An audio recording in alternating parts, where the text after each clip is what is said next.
Very good afternoon to all the participants who have joined us today. I am Dr. Sujata Chincholkar, Executive Board Member AIMS and Director of Father C. Rodrigues Institute of Management Studies, Navi Mumbai. I am the moderator for today's Inspiring Young Leaders session on how to handle difficult people. We started these webinars for students and faculty members since last 2 months, and we are getting overwhelming response from the entire student and faculty fraternity in India and abroad. This session is organized by AIMS, Association of Indian Management Schools. AIMS, a highly impact-making networking body, was set up in 1988. It plays two major roles. One is developmental role and second is policy advocacy role in the field of management education. It has the strong support of about 550 high-ranking business schools as its members and is one of the largest networking bodies in the world. It is an umbrella organization for the management institutions. AIMS has been involved in protecting the interests of management institutions from the vagaries of restrictive governmental regulations, professionalization of management education, creation and dissemination of management related knowledge through its various activities like Roundtable for Deans, Directors, Faculty and Student Development events, organizing conventions, national and international level seminars and workshops, publication and distribution of AIMS Journal of Management, funding of research projects, and financial assistance. Of late, there has been a spurt in diversifying into new activities for the benefit of deans, directors, researchers, faculty, and students in the name of inspiring young leaders and knowledge sharing sessions, at least one every week. These new initiatives are fascinating to many faculty and young minds of students as it works for excellence in management education. Today, we have with us Dr. Upinder Dhar, who would be guiding us on a topic how to handle difficult people. Let me introduce you with Dr. Upinder Dhar. By training and experience, Dr. Dhar is a behavioral scientist. He is a vice chancellor at Sri Vaishnav Vidyapit Vishwavidyalaya since 2015. He has been associated with many reputed management institutes like Nirma University Ahmedabad, Prestige Institute of Management and Research Indore, and President Prestige Group of Educational Institutions, NITI Mumbai, and National Institute established by United Nations through ILO. He has taught at postgraduate level, designed and conducted management and faculty development programs, undertaken problem-solving consultancy assignments, and guided research at doctoral level for the last 40 years. He was awarded Commonwealth Fellowship twice to present his papers at the South Asian Management Forums held at Bhutan and Lahore. Dr. Dhar has directed more than 45 three-day national case writing workshops as a facilitator. He was invited by American Society for Engineering Management to address the delegates on the case method during its international annual conference at United States in 2013. He has also been guest faculty in the management development programs of the IIM Calcutta and IIM Indore. He was principal investigator of a joint research project on SME innovation initiatives with Vice Chancellor of University of Wales, UK, as a co-principal investigator. The project was funded by the British Council. He has successfully completed consultancy assignments for organizations like Indian Rare Earths Limited, ONGC, World Bank, Hardilia Chemicals, and many more. Dr. Dhar has presented papers at several national and international conferences. He has more than 590 publications to his credit. He has authored a large number of cases, and most of these cases are registered with the European Case Clearing House. 30 research scholars have been awarded PhD degree under his supervision. Dr. Dhar has been on the editorial board of many management journals. Currently, he is chairman of the editorial board of AIMS Journal of Management. Dr. Dhar was conferred with many awards and accolades in his career. Thank you so much for joining us, Dr. Dhar, today. We look forward to your presentation to students on the topic how to handle tough people.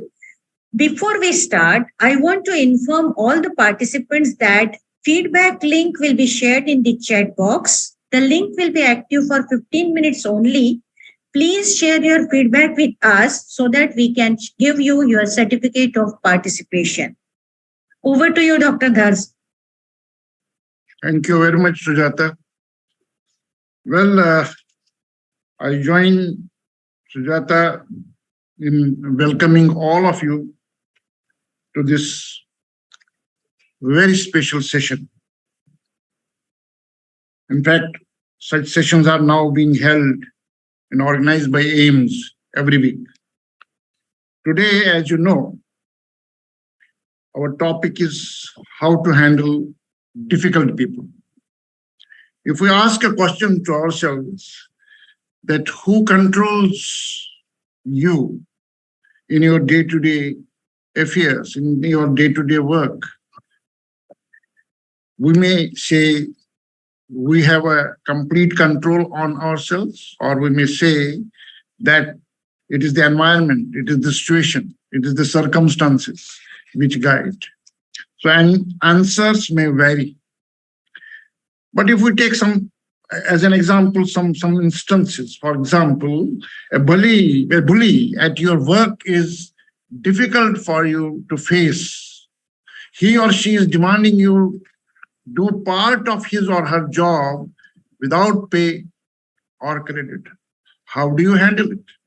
A situation may arise in the case of working people that a superior asks you to do a job which may not be within your jurisdiction, but do a job to go extra mile, but not pay you for the same. This is one instance. Second, your neighbors are constantly fighting. They wake you up in the middle of the night, and their screams and curses, with their screams and curses, what do you say to them? If such a situation arises, what do you do? Further, your father is unhappy about your career choice. He constantly criticizes your work and points out what he thinks you should do. How do you deal with it as a grown-up person? How do you deal with it? Difficult situations are part of everyone's life. Employers and employees can't get along. There are such instances. Partners clash over money. Even spouses cannot resolve disagreements. There are even such instances. Then what do we do in such instances, in such cases? If you ignore these situations, they always get worse. Employees get fired. Partnerships and marriages break up. Everyone is miserable. That means if we simply ignore, it may not result into a desirable situation. Waiting and worrying, the most common solution. Many times we feel that, well, let us wait and watch. Maybe things will improve, which is considered to be the most common solution, also allows the problem to get worse while giving you stress and shortening your lifespan. It is established that stress, constant stress, which may get converted or translated into distress, has an impact on health and in turn on the lifespan. If you attack the person, at least you are trying to fix the problem. But attacks, rage, or irrational anger gives you a bad name, makes people afraid of you, and reduces honest communication. So that means even in a way, attacking other person may not be considered desirable. On one hand, the other person, he may not have desirable behavior towards you. At the same time, if you would attack and just be aggressive, that may also not be taken in the right spirit. Disconnecting from the problem or from the person is not always wise or practical. So that means many times we feel that avoidance. As we talk about avoidance when we discuss conflict management. So one of the strategies may be avoidance in an organizational context, but not always. It has been seen that disconnecting from the problem or from the person is not always wise or practical. Losing employees, supporters, and friends because you needlessly disassociate from them may reduce your stress, but you might also become lonely and poor. So in other words, just running away from the situation. Escapism is not the solution. If we simply try to escape from the situation, that may not be the solution. If we have to confront the person daily, if it is a co-worker, every day we shall have to face him. So if we cannot run away. So running away may simply, in other words, disassociating from the workplace. So losing the job. So that is again not a solution. The best solution is to confront, not to attack, but to confront and handle people.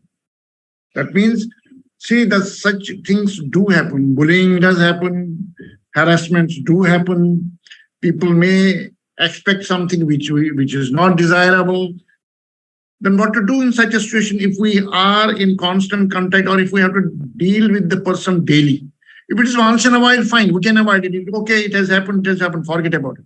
But then if it is a daily interaction, and in daily interactions we find that a person has too much of expectations, or the person expects from you to do what is not normally expected from you, or simply bullying. Solution, we have to look for the solution, not to escape from the situation. So the best solution is to confront, not to attack, because attacking in itself is taken in a wrong way. It is not considered desirable. So attacking, which is, in other words, expression of aggression, may not be taken desirably, but confront. Even some authors call it integration. And they say that those who, when we talk about the conflict management, here the term that is used is integration. But here it is confronting and handling people. How? That we'll see. The ability to stand up and confront and handle whatever comes in the way of the organization depends on what? Utterly on the ability of the individuals of the organization to stand up to, confront and handle what comes in the individual's way. This is very important. So one needs to be trained, one needs to be ready for facing a situation. So it depends upon the individual. If a person is simply running away, which is not considered desirable and which will not have right consequences, a person has to be ready and have developed the ability to stand up, confront, and handle what comes in the individual's way. That is what is important, whether we are talking about organizational context or in social context in general. When you face and resolve the problem yourself, you feel wonderful. If you are able to handle a problem yourself, if you are able to resolve a problem yourself, it gives you a lot of satisfaction. It gives you, these days, we don't talk much about satisfaction. Today, these days, currently, we talk more in terms of happiness. It gives you happiness. It gives you joy that I have done it. I have been able to handle the situation. I have been able to resolve the problem myself. You are in control of your life, as we talk about. If we use the Rotter's language, Julius Rotter's language, in terms of internal locus of control and external locus of control. There are individuals, say, Rotter believed that whole population, wherever, irrespective of the country, irrespective of the culture, can be divided into two categories. There are people who believe that they are in control of the situation. It all depends upon them, how to handle a situation, and ultimately what they have achieved. That is because of their own hard work, because of their own intelligence, because of their own efforts. So such people are considered to have internal locus of control. Whereas those who believe that it is the situation, it is the other people, it depends upon the circumstances. So something external. Such people are considered to have external locus of control. And here, why I'm mentioning it, it has been found through research that those who are having internal locus of control, they are able to stand up and face the situation, handle the situation, in comparison to those who are having external locus of control. So those who feel that it is the situation that controls them, their behavior depends on the circumstances, there is the problem. There, they are not able to handle the situation. So therefore, what is important is the confidence on oneself. When we talk about confidence on oneself, confidence on one's abilities, we're referring to self-efficacy. Higher the efficacy, higher the ability to handle the situation, handle the people who are creating problems. So handling difficult people, handling difficult people becomes easier for those who have higher level of self-efficacy or who feel that they are themselves in control of their life. You not only conquer the opposition, you conquer your fear. So one is able to conquer one's own fear. One is able to conquer one's own apprehensions if one goes ahead and stands up with confidence. That's what is important. So one has to develop the ability. It is a reference to the ability to handle the situation, ability to stand up, ability to face the circumstances and keep one's point, confront it. I'm not saying be aggressive. I'm not saying attack. I'm saying confront, handle it, be assertive in your point, not aggressive. Be assertive in your point when you are making your point. The result is you are able to conquer your own fears, conquer your own apprehensions. Few accomplishments are more satisfying than confronting someone who is difficult to face and handling the conflict. You see, one may be accomplishing, one may be feeling accomplished by overcoming certain situations. And then they're more satisfying than confronting someone who is difficult to face and handling the conflict. So conflict needs to be handled. We can do it. Everyone can do it. Everyone has the ability, but then one has to strengthen that ability because that strength varies. It varies because people take different stand. There are people who strongly believe that, yes, I can do it. Yes, I have the ability. Yes, I have the strength. I have the confidence on myself. Whereas there are other people who do not think that way. They feel that, well, it is the circumstance, it is the situation, it is the environment, and then they land up in difficulties how to confront and handle. So if we are saying that we must confront, but how? Confront and handle someone, how? By getting organized and working out a plan of action. Confronting and handling people becomes much easier. That means well thought plan. It should not be reaction. It should not be one should not be reactive. If one simply reacts, one may make a mistake. One must respond. Responding is more important than simply reacting. One can respond appropriately if there is proper planning. One has planned for action, how to go about it, how to confront and handle the person who becomes difficult, who is difficult for the person. So, first point for confrontation is getting organized and working out a plan of action. So, it should be well thought. It should not come as a reaction. It has to come as a response to the person who is difficult. The key is your preparation. So the key is in preparation. One has to be well prepared for it, well prepared for the situation, well prepared to face the situation, face the person. So that preparedness will happen only when one is organized, one has worked out a plan of action. That's very important. And be ready, be prepared to face the situation and respond as per the situation, not react.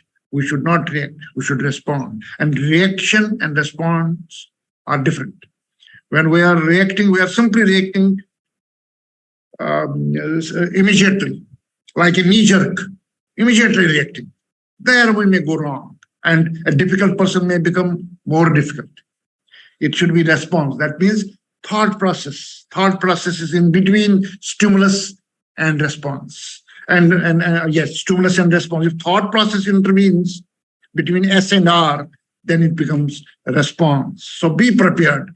One has to face it. So one has to be prepared to face the situation, face the difficult person. The success of any event is directly proportional to the timely preparation. Timely preparation is very important. See, time matters. As we know in management circles that time is very important. When we are doing it, when we are saying it. So at the appropriate time, in the appropriate situation, one has to do it, and then that preparation is very important. Follow these 7 steps to prepare yourself for dealing with the difficult people in your life. So there are 7 steps which we can follow. We can easily remember as tips. 1, make the decision to face up to the person directly and by yourself. So don't depend on someone else. Gather the courage to face it yourself.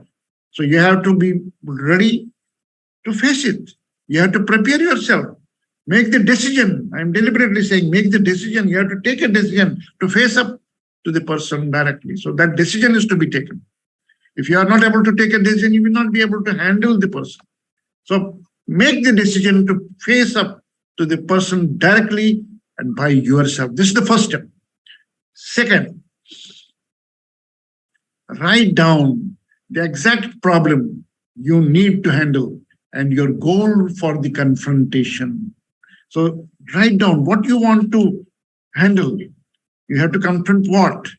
Is it that the person is to be harmed? Perhaps not. But is it the behavior? Is it the behavior, this behavior of the person who is behaving in such a way that he wishes to harass you and he harasses you. You get harassed. You get embarrassed in a particular situation. So therefore, what he is doing, what the other person is doing, the difficult person is doing, to harass you, to embarrass you, to push you in an uncomfortable corner. So write down the exact problem you need to handle and your goal for the confrontation. So we must write down, because that helps us in the preparation process. Third, then examples. Examples of the problems that one may be facing. say Ramesh is refusing to pay me despite our agreement. There is an agreement, maybe for any task or any job, but the person is not paying, refusing to pay. No, I will not pay you. Do whatever you want to do. So what to do in that situation? So we have to identify what I have to handle, what I have to confront. Another example could be Chetna is hurting office morale and causing me stress with her continual complaining. So the Chetna may be continually complaining against me for nothing, or simply for confronting me or pushing me down. Another example could be Bridge is supposedly telling people that my work is inferior and I am dishonest. So my colleague, my co-worker, may be spreading the word that he is useless, not doing his work, the work that he is doing, the quality of work is very poor, and so on and so forth. So indirectly bullying, indirectly creating a bad name for me. So this is another example. Once you specifically name or identify the problem, write down a goal for the meeting. What is the goal for the meeting? When you will be meeting the concerned person, the difficult person, what is the goal of meeting? So that goal has to be clear. By the end of the meeting, I want what? Say I'm meeting the difficult person who has been always creating problem for me directly, indirectly, or spreading bad name, spoiling my name behind the what we get backbiting. So what is my goal? By the end of the meeting, I want what? That clarity has to be there. Is a process of preparation. Examples of goals or objectives you might want as a result of a confrontation. For example, Ramesh pays me in full. See, Ramesh is refusing to pay. The party with whom I had an agreement is refusing to pay. So my purpose of meeting the person is to resolve and get paid fully. Chetna stops complaining or leaves. So she does not complain unnecessarily without any reason. Learn the truth about Bridge's comments, and if true, get him to stop it. See why Bridge is talking against me, why Bridge is spoiling my name, why Bridge is backbiting. We need to know the reason from Bridge himself, so that the goal is that he stops commenting. He does not continue doing what he has been doing. In some cases, your objective may also state, figure out if I want this person as a partner, employee, or boss, or friend, whatever the position. Figure out if I want this person as a partner, employee, boss, or friend. Now, the third step, write down a plan or list of points you need to make to support your goal. So write down a plan or list of points you need to make to support your goal. So when you are confronting the difficult person, when you are meeting the difficult person, what you should do, what is your plan of action? So make a list of points, because when actual confrontation may happen, when you may actually meet the person, you may forget certain things. That's why it is necessary to note down. Note down so that you are able to achieve the goal that you have set. Facts, reasons, and explanations may need the other person to understand. Facts, reasons, and explanations you may need the other person to understand. List the points in order of priority or importance. So what you want to clarify with the person concerned, one who is difficult, a difficult person, who is making you unnecessarily creating stress for you, unnecessarily. Now, what you want to make understand, what you want to make, what you want to clarify. So list the points in order of priority or importance.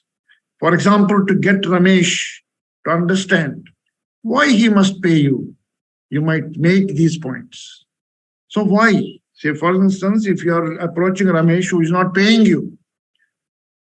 So in your meeting, say, as I said, your goal is that he pays you. But then how would that happen? That would happen if you make Ramesh to understand that why he must pay you. Why? You might make these points. There may be certain points that you must make in support of your logic. So there has to be a logic. Why you should be, say, court of law. You have an agreement. Court of law will give you if you go to the court of law. Why to create that kind of situation? So point is here, the point that I'm trying to make here is that logic, the reason why the person should behave the way you wish him or her to behave. Ramesh requested the service. This is a reason why he should pay you. Why Ramesh should pay you? So you have to make the list of reasons. One, Ramesh requested this service. So I had made an agreement with him because Ramesh requested the service. So we had entered into a joint agreement. Second, Ramesh signed an agreement to pay for the service. The second point, that is why Ramesh should pay. We provided the service as promised. So as per the agreement, work has been done. So these are the reasons why Ramesh should pay, why your goal should be fulfilled. Ramesh was happy with the service. So Ramesh had also expressed satisfaction and happiness with the service that was rendered. So this is the list of the reasons why Ramesh should pay. Or in other words, why the goal that you have set for the meeting should be fulfilled. And so on. So similarly, a list of reasons can be made why the other party who is becoming difficult for you should resolve the problem, should behave the different way. Fourth point, write down objections, reactions, or disagreements the other person may have. So in advance, you need to think, what are the objections he can make? What can be his or her reactions? What can be his or her disagreements? So you have to be clear about it beforehand. So some thinking is good. That's why I said in the beginning, planning. Planning is required. So when we say planning is required, so here again, planning will happen if we are also thinking beyond what we have to do, beyond what we have to say. We are also thinking about what is the other party, the difficult person, likely to say, or how he is likely to react, or how he is likely to disagree with your point. So write down the objections. Include everything you are afraid might happen during the meeting. So what are your apprehensions? May happen. See, your apprehensions about the meeting, what can happen, what cannot happen, what may happen, what may not happen. Include everything that you can think of that you are afraid might happen during the meeting. Putting specific concerns and fears in writing reduces their impact on you. Okay, so far, am I clear? Yes, sir. Okay, fine. Should we go ahead, or if there is any question, I can respond to that? So far, there are no questions, sir. You can continue. We will take the questions at the end of the session, sir. Okay, fine. For each objection, reaction, or disagreement you expect will happen, write a solution of how you will deal with each. So we have to think that what we have to say, what he is likely to say or she is likely to say, Or what are the objections he or she is likely to raise? What are the reactions which are likely to come from him or her? And then for each objection, reaction, or disagreement you expect will happen, write a solution. Then what? If he is reacting in a particular way, then what? Write a solution on how you will deal with each. If he is raising a point, you cannot come back silently. So then you are giving him or her the upper hand. So what is required is that you need to think that what is likely to happen, and then how you should respond to that particular situation.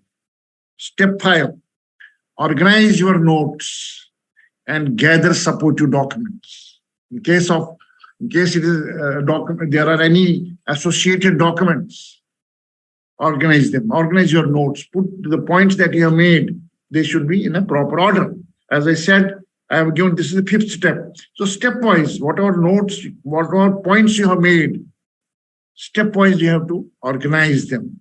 So organize your notes and gather supportive documents. 6th point, arrange the meeting where you will not be disturbed, preferably in a space you control.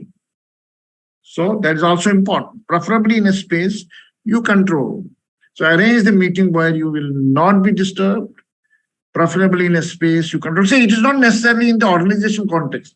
I gave an example, say your neighbors fight during the night and you have to wake up, they disturb your sleep. So what do you do? What do you do in that situation? Again, a meeting is to be arranged. And you have to prepare, as I just discussed, those points you have to keep ready and discuss point-wise. Arrange the meeting where you can come. So you have not to do it in such a way where other party doesn't listen to you or you are not able to hear what he or she is saying. So it has to be a place where you will not be disturbed. So preferably in a space you control. And the 7th point, start the meeting. So when you are starting the meeting, you are ready with the guns, as the phrase goes. That means you are well prepared, you are having points, you have already imagined that what can happen in the meeting, what can be the possible objections from the concerned person who is considered to be difficult, who is becoming difficult for you or who has been difficult with you. So what are his possible reactions? And then how to deal with them. You are already prepared with various options. So it is not simply he has raised the objection and you have come back. No, that is halfway done. So you have to be prepared with that and then only start the meeting. Look the person directly in the eye. This is very important in a meeting. Look the person directly in the eye. So that eye contact is very important in the meeting. If you do not look into his or her eyes, then he may have the upper hand. He or she may feel that, okay, you are surrendering before him or her. So look the person directly in the eye. This is first step. Second, within 7th step, explain the specific problem you want to resolve as you noted in step 2.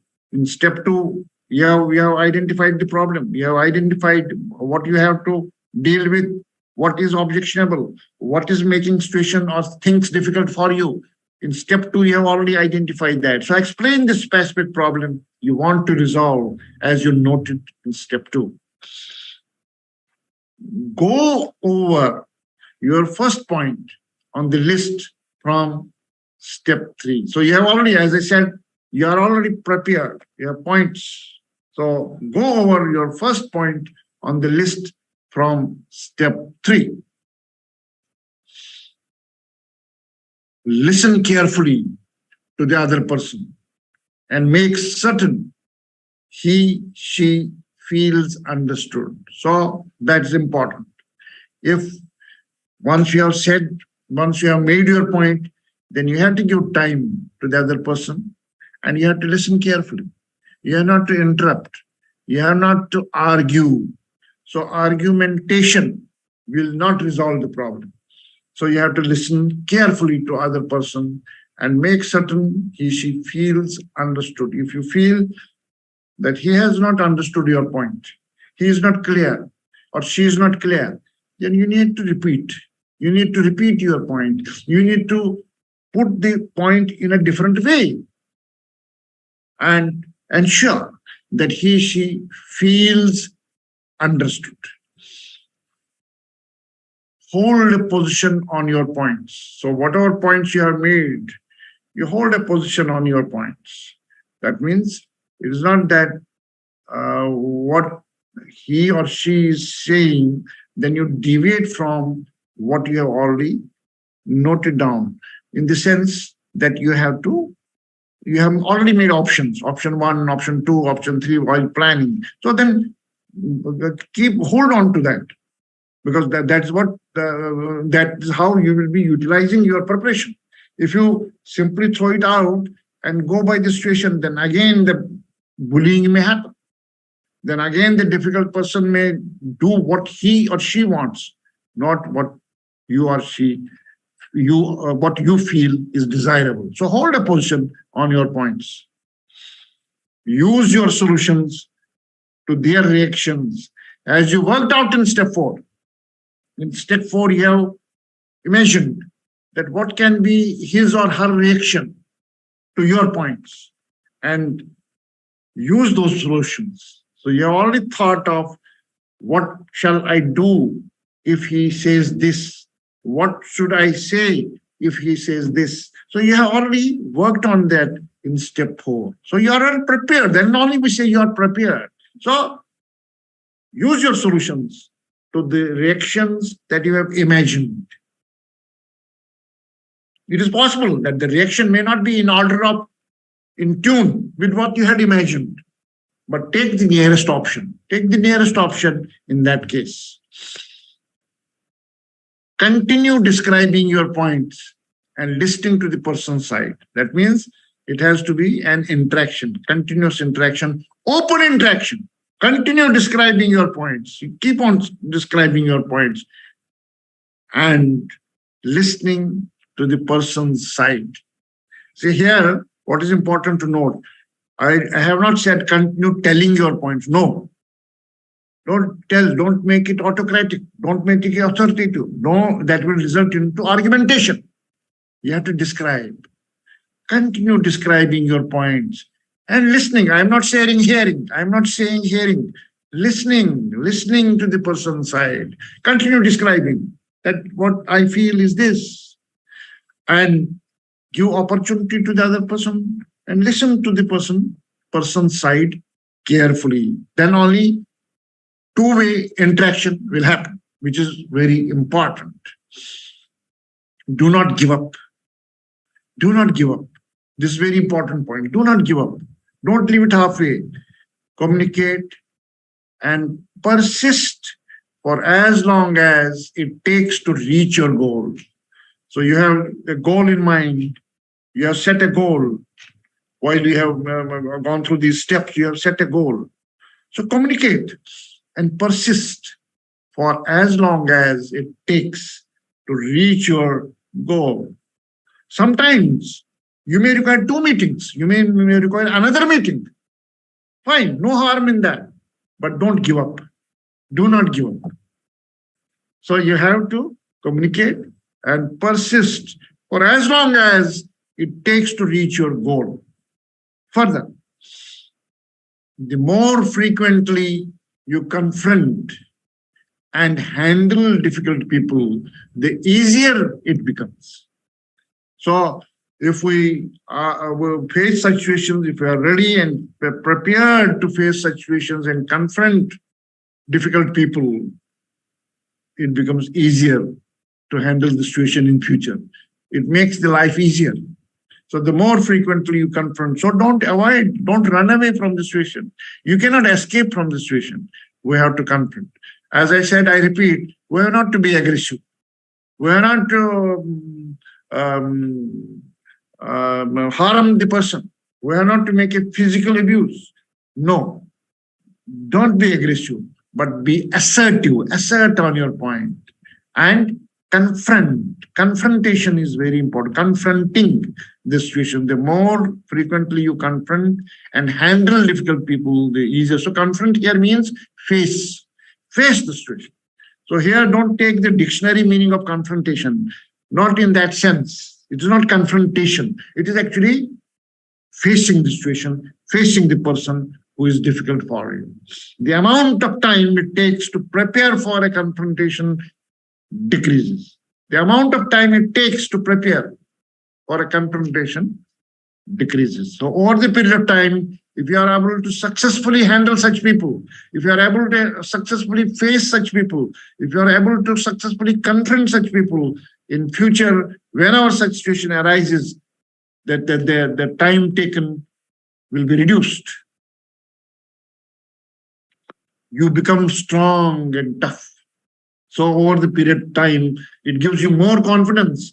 In turn, it raises your self-efficacy, more confidence on your own abilities. So you become strong and tough. When you confront and handle everyone around you, people respect you for your courage, your honesty, and your control. This is very important. Why? How people start respecting you? This is the secret. When you confront, I'm not saying when you are aggressive. No. When you confront, you face and handle everyone around you, handle properly, conveniently. People respect you for your courage. You say what you feel. You share what you know, your honesty and your control.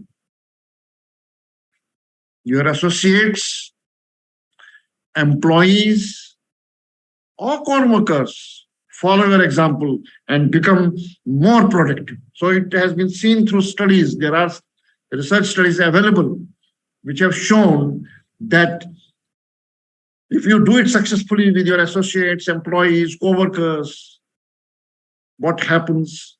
One becomes more productive. So productivity also increases in the organizational context. Your enemies either become harmless or become friends. Your enemies either become harmless or become friends. So people learn that you have an answer to a situation. People learn that you know how to handle a situation. People learn that how to handle a difficult situation. People learn that bullying is not easy with such and such person. So your enemies either become harmless or become friends. Taking positive, organized action. See, this is very important. Taking positive, organized action, despite fear, is the kind of courage all successful people must have to succeed. So this is very important. To have the courage, to gather the courage. How does that courage come? It does not come by magic. It comes by positive, organized action. Taking positive, organized actions despite fear is the kind of courage all successful people must have to succeed. So with these words, I stop here and I will be very happy. We have 10 minutes for interaction. Over to Sujata. Thank you, sir, for a wonderful presentation. You have made really tough questions very easy for all of us, I would say. And your presentation skills and your experience has really helped all of us. I would request all the participants to post their questions in the chat box. I have already received one question from Dr. S. Pratap Reddy. His question is, how can you be prepared for Kargil-like situation? You see, here I am not referring to the battlefield. Yeah. But yes, when it comes to policymakers, heads of the states, there again, there has to be preparation. There has to be preparation on both the sides. And we have to have these points well prepared. So in the case of policymakers, in the case of state heads, Their people, say in our country, it is the bureaucrats who assist them, have to be well prepared with all the points, keeping these 7 steps in mind. And if we do that to a great extent, I believe that problems can be solved, and bullying kind of situation can be avoided. It is possible. But at the same time, I repeat, what my whole presentation is based on: one-to-one bullying, one-to-one problems when we interact, interpersonal issues where difficult people are there, and how to handle them, whether it is in organizational context, in the personal life, and so on. But in the case of 2 countries, it is the heads of states who have to be well prepared with all options, all possible options, and so on and so forth. But that's a different kind of context. Thank you, sir. There is one more question from Ms. Sarika Kuluguri. Her question is, how can we do anger management in uncertain situations without preparation? Yes, very good question. See, anger, as we know, that anger is a psychophysiological reaction. It happens when there is more of adrenaline pouring into the blood, and we become aggressive or we become angry. So we need to learn. We need to learn to have tab and control over anger. So it is the preparation again. We need to learn not to be reactive. We need to learn to be responsive and channelize our anger. You see, there are different ways of channelizing the anger. For example, it could be sublimation, doing something more productive, or shifting our energy to something different, shifting from that particular situation. So one has to learn to be tolerant. One has to learn to be patient. One has to learn not to react, but to respond. And for that, as I said, it's a psychophysiological reaction. So it is not purely physiological. Had it been purely physiological, I would not have said it. It is psychophysiological. So it is possible to adapt to a situation. It is possible to train ourselves. It is possible to prepare ourselves to deal with such situations and not to react, but learn to adapt, learn to tolerate, and respond accordingly. So next question is from Rachana Jain. Her question is, sometimes we prepared for meeting, but what we expect from difficult person, we receive it different. Yes. And the meeting becomes not a solution, but a problem. Then how we make it a success? Yes. See, this session is for such situations. When we confront a difficult person, now how to handle it. If we are caught unawares, we never expected this will happen. So you have to not to react to that situation. Think over. You may go for another meeting. It is better when one party is angry or not prepared to listen to you. Then it is better to postpone the meeting and have another meeting and come prepared. Come well prepared with those steps to the meeting and deal with it. Therefore, if we do everything in the same meeting, what we had not expected, we had never expected the person would become angry. We had not expected that he will have a different point of view and he would be aggressive while expressing his point of view. Don't worry. It's better to close the meeting as early as possible, and then come next time. Arrange a meeting again, but come with preparation. These 7 steps which I have discussed. If it is done, then you can handle it well. Very good answer, sir. Next question is from Ms. Sandhya Shelar. Her question is, some people are very smart. They just dominate us how much they can. They always target every time. How can we handle them?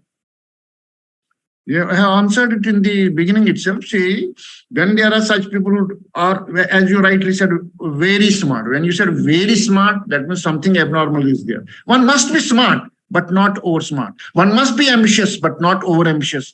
So smartness is good, but not over smartness. Therefore, it is like stress. When stress crosses the optimum level, it turns into distress. Same way, Here, if a person is very smart, okay, next time when you meet, go meet with preparation. So one time you have observed that he is very smart, that was something more than optimum level. Next time when you have meeting, you go with these 7 points preparation. If you are prepared, you need not to react. You can handle him very well. Next question is from Mr. Sudhamshu Dubey. When many persons are against you and situation is tough at your workplace, then sir, how to work cool and calmly there? Yes, it all depends upon how much training you have, how much you have trained yourself to handle such situations, how much adaptability you have developed, how much flexibility you have developed. So over the period of time, one must learn to enhance the adaptability. One must learn to increase flexibility. And if we are able to do that, at the same time, have the skills of patience, skills of tolerance, we can do it. We can handle it. We can handle a person at a time, and then do it one by one with proper preparations. It does happen many times in an organization context. There may be many people against you. So you have to understand, as I said, those 7 steps. Understand why it is happening, why X is talking against me, why Y is not cooperating with me, why Z is simply not saying anything but backbiting. So once you have understood who is behaving the way one is behaving, why he is behaving the way he is behaving or she is behaving, then you have to tackle with them separately, differently. So we cannot handle everyone the same way because there are individual differences. We have to handle people differently. So if we understand why X is behaving the way he is behaving, we can handle him in one way with proper preparation, these 7 steps. If we understand why is behaving a particular way, we can handle him differently with these 7 steps of preparation. Similarly, why Z is behaving the way he is behaving, we can handle him differently. So we have to handle people differently. We cannot have same behavior with all. No, not at all, because there are individual differences. And for similar behavior, people have different reasons. So in steps we have discussed, we have to understand why a particular person is behaving the way he is behaving and handle him accordingly. So we have to adapt to the situation. We have to be flexible. We have to be patient. We have to be tolerant. That is necessary. Sir, next question is from Dr. Bharat Raj. Sometimes overconfidence may lead to wrong decision. What is your opinion? Yes, I fully agree with you. As I said, over ambitiousness is bad, over smartness is bad, over confidence is bad. Yes, certainly yes. So we have to take care that we should have high degree of confidence, but within the optimum range. We should not be overconfident. Overconfident mostly results into failure. So we should not be overconfident. We should be confident. We should enhance our efficacy, but not overconfident. Overconfidence reduces efficacy. There is an established study. Many studies are there. Overconfidence reduces efficacy. You see, confidence on our own abilities is called efficacy. And if we have overconfidence, efficacy, instead of going up, goes down. It is like a bell shape. It goes down. Therefore, be confident, not overconfident. Well, the next question is from Dr. Rakesh Kumar Malviya. How can we handle our higher subordinates who don't want you to grow? No, higher must be superiors, not subordinates. So how can we handle our superiors? Yeah. Yes, again, same thing. That is what we have been discussing. We have to understand what my superior expects from me, and whether the expectations are within the rational range, whether the expectations are within the justified range, justifiable range, whether the expectations are okay, or if it is so, why it is so. So we need to go into the cause. We need to go into the reasons. If we are able to understand the reasons with a cool mind, we can handle it well. So understand, if a superior, if I have a feeling that my superior doesn't want me to grow, why I am having that superior? Maybe I am not understanding the situation properly. Therefore, we need to have a meeting. We need to organize a meeting with the superior, discuss openly, discuss honestly, share what you feel. If you feel that you are not allowed to grow, share it with that, sir or madam, I have this kind of feeling that I am not allowed to grow, or my superiors do not want me to grow. What should I do? So what these are my achievements, these are my abilities, these are my accomplishments, but then please guide. So if we are able to go with humility and confront the situation, confront the superior with reasons, with preparation, complete preparation is very important. Preparation, these 7 steps we have discussed, we can resolve it. We can understand why, where do we stand? Is it that we have understood wrongly, or somebody is deliberately cornering me? So with that, once reason, once cause is understood, you can handle it very effectively. There's one question from my side also. These days we are all using social media, and there are difficult people on social media also. So how to handle difficult people on social media, because it's a faceless medium basically. Yes, you see, social media has become a kind of universe in itself these days, and there are many aspects, many factors which are not under your control. Therefore, there are a number of studies which are available these days, which are communicating, which are establishing that overuse of social media is detrimental. It is detrimental for mental health. There are some studies which have been done on mental health. So it is detrimental. So don't overuse the social media. Social media should be used. It is a good technology, but use it in an optimum way. At the same time, don't confront those who are faceless, whom you do not know. Even these days, there are so many crimes which are happening. There are people, they give fictitious name. They may be showing the photograph of someone else and name somebody else's. Therefore, we don't know. So that's why we cannot confront. You see, confrontation, as we were discussing, is possible where the difficult person is known. Where the difficult, we know who is the difficult person, who is creating problem for me. But here, in the case of social media, there are many, as you rightly said, faceless enemies. So therefore, confrontation won't work there. There it is the avoidance that may work.